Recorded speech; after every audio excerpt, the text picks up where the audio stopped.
พวกว่าท่านใดพวกว่าท่านใดทรงชาติใดจับจุดอุณหภูมิใดสะกอนจังไปเด้อพวกนั้นบอกหรือว่าได้แล้วฝึกกันแล้วบอกฝึกแล้วได้แล้วมันบอกไปซาสันสิไปใส่กันนั่นแหละให้คู่น้อยล่ะฝึกให้แต่ฝึกได้แล้วนะแม้นขณะที่เฮานั่งฟังธรรมจังสี่เฮาก็สามารถจับได้เข้าใจว่าล่ะแค่เหลือบตาเฮ็ดตาลูบๆลงมาเบิ่งปลายจมูกหายใจเข้าฟืดเดียวมันก็เป็นแล้วง่ายบ่บาดนี่มันบ่ยากดอกว่าแต่คนฝึกให้ฝึกหัดในการเรียกว่าทรงอารมณ์อันเป็นกุศลนี่คือคำใหญ่มันคำที่เว้าคลุ้มไว้เบิดแล้วคำว่าสัพพะปาปัสสะนี่อาการนังกุศลสูปสัมปทานี่เป็นคำที่คุ้มไว้เบิดแล้วบัดนี้เฮาจักมาแยกย่อยลงมาเลยว่าทรงฌานมั่งอยู่ในฌานที่1ที่2ที่3ที่4มั่ง สมัยที่พระพุทธเจ้าเฮาเพิ่นแสดงธรรมโอวาทปาติโมกข์กับภิกษุเพิ่นแสดงให้กับพระอรหันต์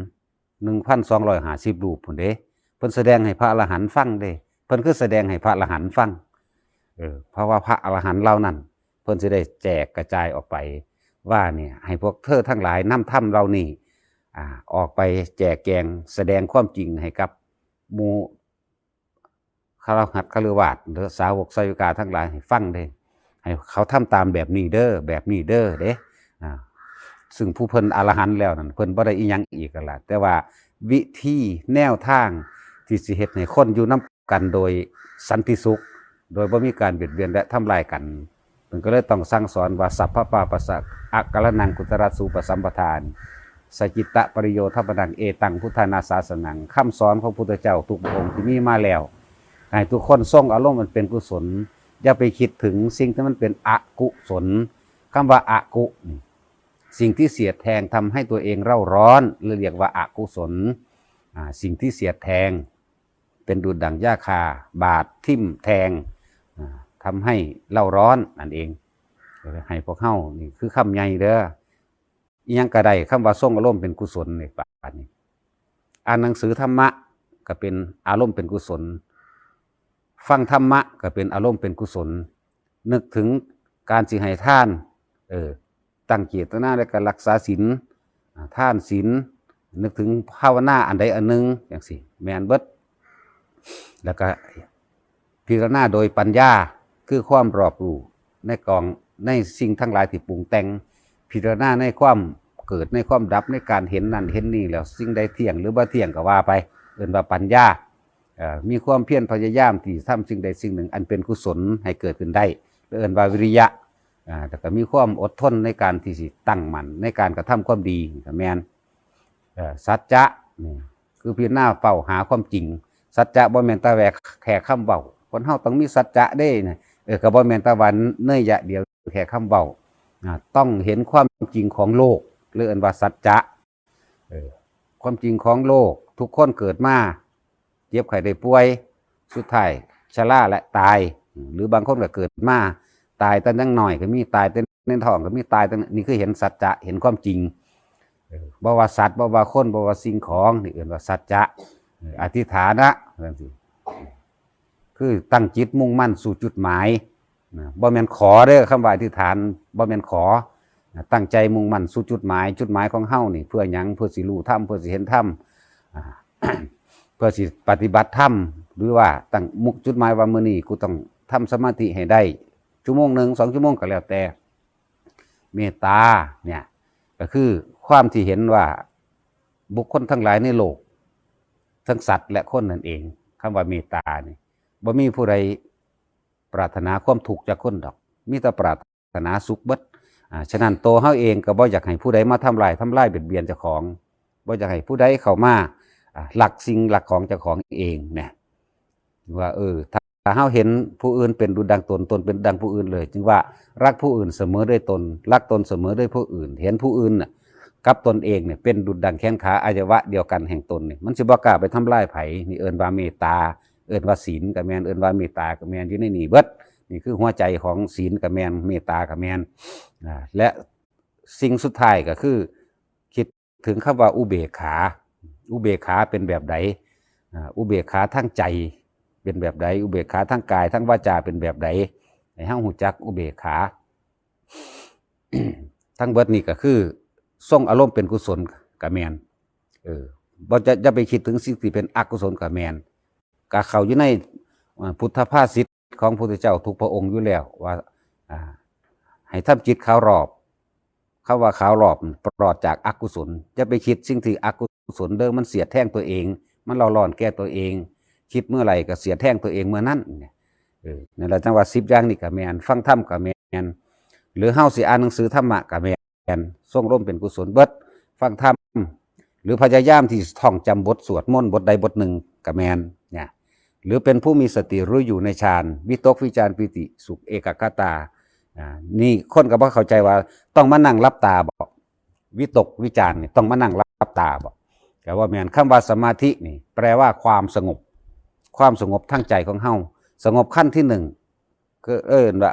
คณิกะสมาธิสงบขั้นที่2อุปจาระสงบขั้นที่3อัปปนาสมาธิอันใดก็ตามที่สงบแล้วจากอกุศลนี่เรียกว่าสมาธิแล้วคำสงบจากอกุศลคือบ่ไปคิดถึงอกุศลเนี่ยอย่างที่อธิบายมาเมื่อกี้นี่แม่นทั้งเบิดเลยเฮาคิดถึงแต่เป็นกุศลสิ่งที่เฮาคิดถึงกุศลทั้งหลายแหล่นั่นน่ะมันบ่เสียดแท่งเจ้าของมันบ่เล่าร้อนแก่เจ้าของแล้วก็บ่เป็นอันตรายต่อผู้อื่นพร้อมนั่นเรื่องว่าอันนี้แหละสัพพปาปัสสะนี่แหละบัดนี้เน้นเข้ามาเป็นผู้เพ่งอยู่ในฌานที่1เนี่ยวิตกวิจารปิติวิตกอาจิวิตกคำว่าอาจิพยายามท่องบทสวดมนต์บทนี้ให้ได้นี่พยายามเอาอยู่หั่นสืบต่อเนื่องเมื่อระลึกนึกถึงในอานิสงส์อานุภาพของพุทธธรรมสงฆ์หรือบทสวดมนต์เกิดปิติขึ้นมานั่นวิตกวิจารปิติมีความสุขบ่ล่ะนั่นเป็นอารมณ์เดียวอะไรอื่นว่าฌานที่1แล้วที่2มาครับคือว่าเฮาสิอาจสิใช้วิธีจับจุดอุณาโลมนั่นเองเป็นผู้มีจับจุดอุณาโลมนี่เป็นผู้รู้กายในกายเดินหายใจเข้ามันก็เป็นกายตัวลมหายใจเป็น99%ของร่างกายพุ่นเด้อผู้ใดว่ามันหน่อยผู้ใดขาดหายใจได้5 นาทีก็ตายทั้งตัวเนาะถ้าบ่กินข้าวหลายมื้อก็บ่ตายเด้นี่ผู้คือเพิ่นขึ้นไปบำเพ็ญเพียรของเพิ่นเองนั่นน่ะ4 มื้อ5 มื้อบ่ตายแต่ลองเซาหายใจจัก5 มื้อว่าคุณเอาไปเผาเลยล่ะเห็นบ่นั่นแหละทีนี้เฮาจับลมหายใจเข้าเพิ่นให้เป็นเครื่องอยู่แม่นฌานที่1นั่นวิตกะวิจารานังวูปัสสมาอัสสตังสัมปสาทานังเจตโสเอโกนี่เอโกแปลว่า1นี่นะให้อยู่ในฌานที่1มั่งให้อยู่ในฌานที่2มั่งให้อยู่ในฌานที่3มั่งที่4มั่งถ้าเรียกว่าเป็นผู้มีความสงบในระดับ1กว่านี้เป็นผู้มีความในระดับ2คณิกะสมาธิอุปจารสมาธิและก็อัปปนาสมาธิเนี่ยในฌานทั้ง4นี่กับสมาธิ3อย่างก็อันเดียวกันนั่นแหละถือว่าทรงอารมณ์เป็นกุศลคือเก่ากันนั่นแหละแล้วพวกเฮาเนี่ยก็เลยว่าให้หาเครื่องอยู่เด้อเครื่องอยู่ของใจของเฮาส่วนมากมันไปอยู่นำผู้อื่นไปอยู่นำบุคคลที่รักไปอยู่นำบุคคลที่เกลียดสัตว์ที่รักสัตว์ที่เกลียดไปอยู่นำทรัพย์สมบัติที่พอใจมั่งไม่พอใจมั่งแล้วก็ไปอยู่นำบุคคลที่เกลียดส่วนมากถ้านึกไปย่ำใดศูนย์ขึ้นรถเด้นั่นแหละพบเกิดแบบนั้นเด้ออารมณ์ความรู้สึกของเจ้าของนะเป็นเหตุเป็นปัจจัยให้เกิดภพ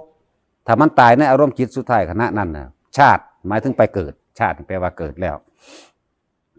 ตายเราได้นี่ไปเราได้นี่แบบนี้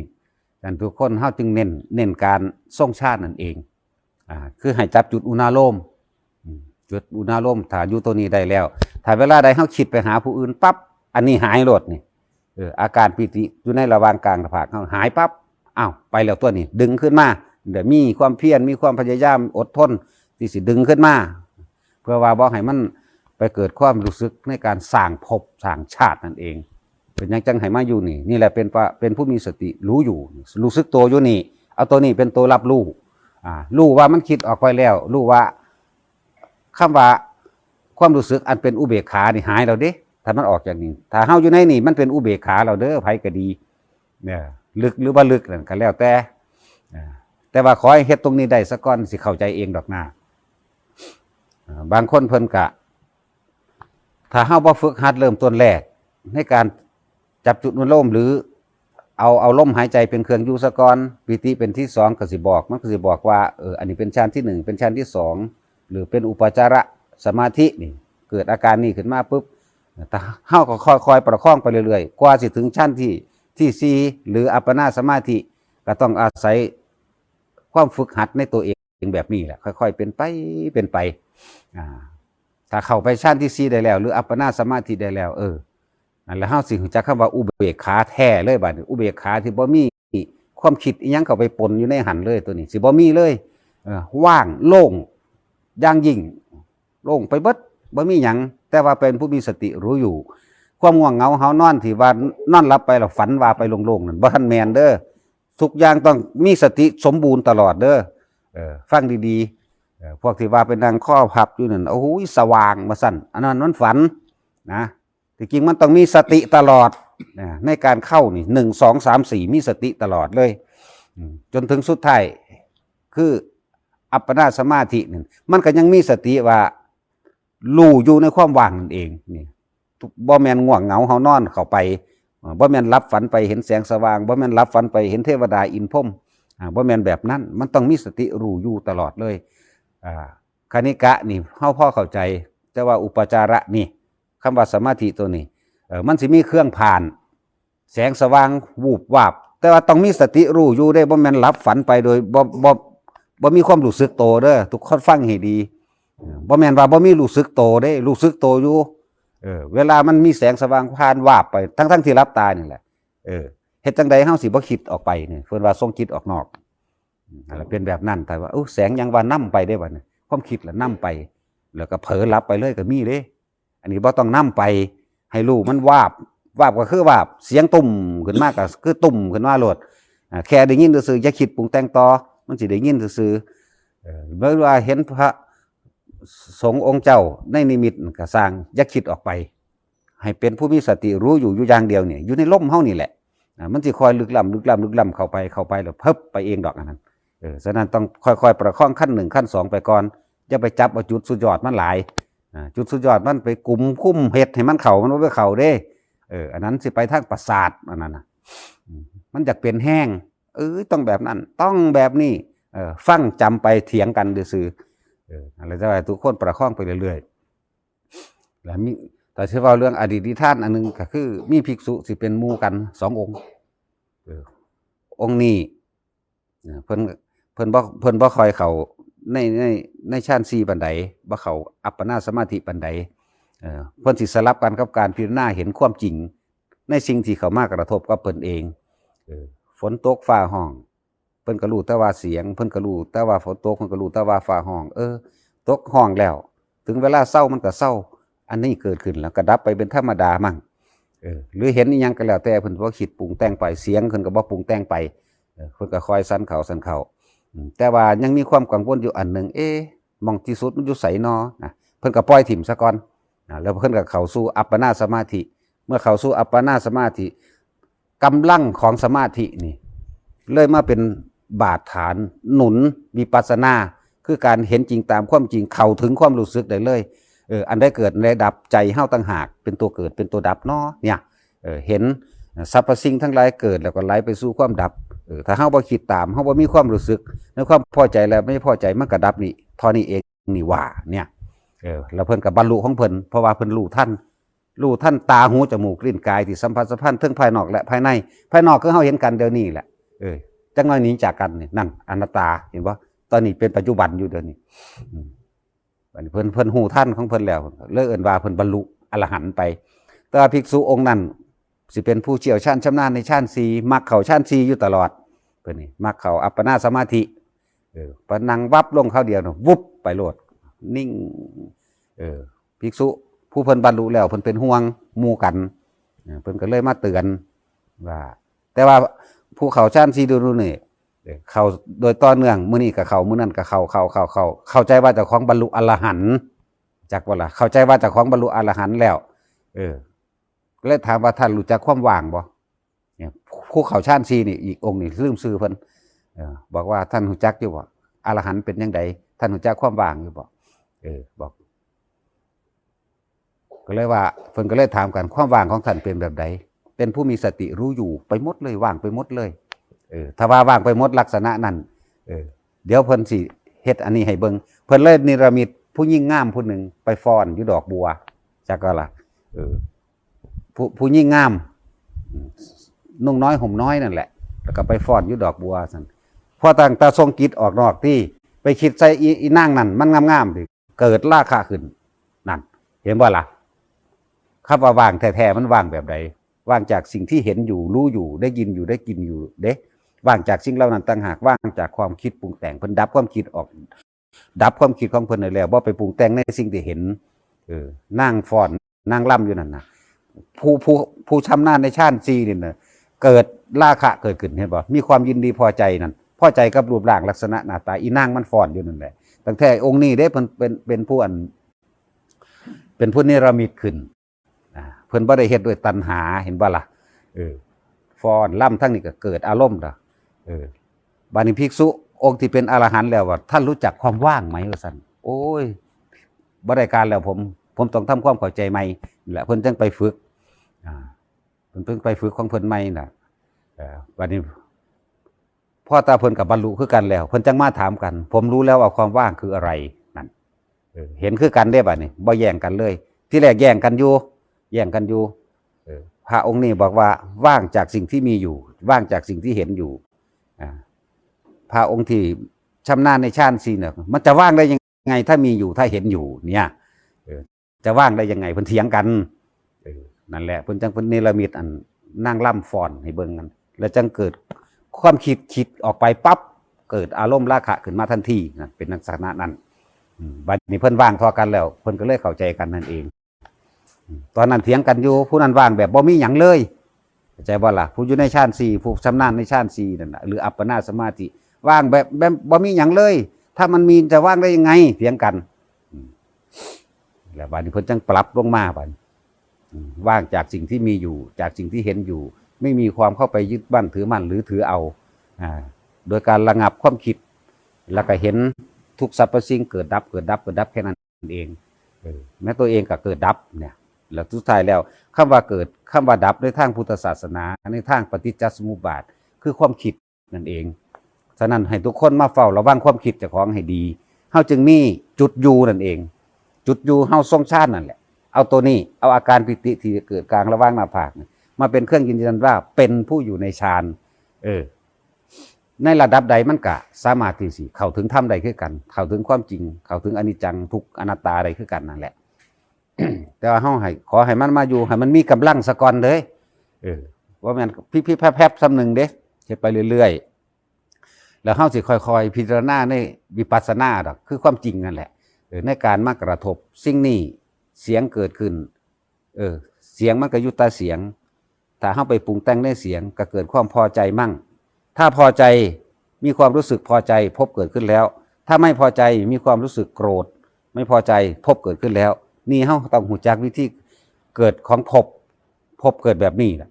เอาความรู้สึกของเจ้าของเองในความพอใจและไม่พอใจแล้วว่าเป็นเครื่องยืนยันว่าเป็นภพเด้อเนี่ยให้ตั้งอยู่มั่งนี้ให้ตั้งอยู่นี้รู้ท่านมันก็ที่แรกมันอาจจะบ่ท่านอาจจะเกิดความรู้สึกหลงไหลไปในอารมณ์นั้นเป็นอารมณ์ความรู้สึกนั่นแหละบอกว่าเป็นภพถ้าเฮาท่านมันปั๊บความคิดอาจจะแล่นไปแต่ว่าท่านมีความรู้สึกดึงขึ้นมาก่อนขึ้นมาอยู่ในหลักนี้จังว่าให้ทุกคนมีวิหารธรรมมีความอยู่ของไผของมันบุคคลผู้นั้นสิรู้ในตัวเองดอกเสียงภาพหรือเฮาเห็นหมากัดกันจังซี่ถ้าเฮาบ่เข้าไปปรุงแต่งน้ำมันความทุกข์มันจะเกิดขึ้นมาจากไสกับเฮาได้เฮาก็เห็นซื่อๆมันก็กัดกันเงงางอยู่ตัวบาดเจ็บตัวหยังก็สร้างมันก็เห็นอยู่ว่าบาดเจ็บแต่ว่าเฮาบ่คิดเข้าไปน้ำมันมันเลยบ่มีความรู้สึกว่าพอใจหรือไม่พอใจมันสิหยุดอยู่แค่นี้แหละทั้งที่มีอยู่เข้าใจบ่ล่ะ2คนพวกเจ้าสิไปหาพ่อใหญ่สิ้นคิดอยู่ว่าแม่นบ่นั่นแล้วเราก็บอกพวกเจ้าอย่าคิดโลดแล้วถ้ายังคิดอยู่มึงยังเกิดอยู่เนาะเธอไปหาพ่อใหญ่นั่นบอกเราใส่แขวเนี่ยว่าอาจารย์มานพบอกหลวงพ่อใส่ฟันปลอมหน่อยเด้อเป็นห่วงหลวงพ่อบ่มีความคิดอันนั้นหยุดคิดบ่ล่ะหยุดคิดบ่ปรุงแต่งต่อในสิ่งที่เห็นตาเห็นทั้งนอกทั้งในหูได้ยินทั้งนอกทั้งใน ทางนอกคือเฮาเห็นกันเดี๋ยวนี้ทางในคือนิมิตต่างๆสิมันสิอุบัติขึ้นมาให้เฮาเห็นหูได้ยินทางในเสียงตุ่มๆต่ำๆเสียงผีห้องเสียงหยังก็แล้วแต่อย่าคิดข้างนอกก็คือกันเห็นหมู่นี่แหละเสียงลมบูบ่าบูบ่าแต่เฮาบ่คิดกับมันก็บ่มีหยังเด้ล่ะตาหูจมูกลิ้นกายเฮาสัมผัสสัมพันธ์หยังหยุดคิดอย่าคิดถ้าคิดออกไปปั๊บเกิดอารมณ์ความรู้สึกนะที่เป็นจังซั่นเฮาต้องหยุดคิดให้ได้เอง แต่ละคนต้องฝึกหัดตัวเองสิเอาที่เดียวจุดใหญ่มันเลยมันก็เป็นไปได้ยากจะเอาแบบกูต้องแบบนี้โลดเนี่ยมันบ่ได้ ต้องฝึกหัดไปเรื่อยๆค่อยๆเป็นไปถ้าเฮาเห็นนั่นเห็นนี่ขึ้นมายามใดเป็นเรื่องใดก็แล้วแต่กลับมาอยู่นี่เฮาสิฮู้ดอกว่าเฮาสิฮู้ดอกถ้าเฮาคิดออกไปโอ้กูก็ทุกข์ยามนั้นทันทีเลยบอกกับของใดก็แล้วกันทุกข์เพราะว่าความรู้สึกที่พอใจและบ่พอใจ2อย่างนี่ฉะนั้นต้องหยุดให้ได้แต่ว่าความคิดอันใดก็ตามที่เกิดขึ้นทั้งที่ไม่มีเจตนากระสร้างความคิดนั้นไม่มีอารมณ์อยู่ในนั้นอันนั้นก็เอิ้นว่าเห็นความคิดเข้าใจว่าเห็นความคิดโดยที่ไม่ได้เป็นผู้คิดแต่ว่ามันคิดขึ้นมาเองมันเป็นเอง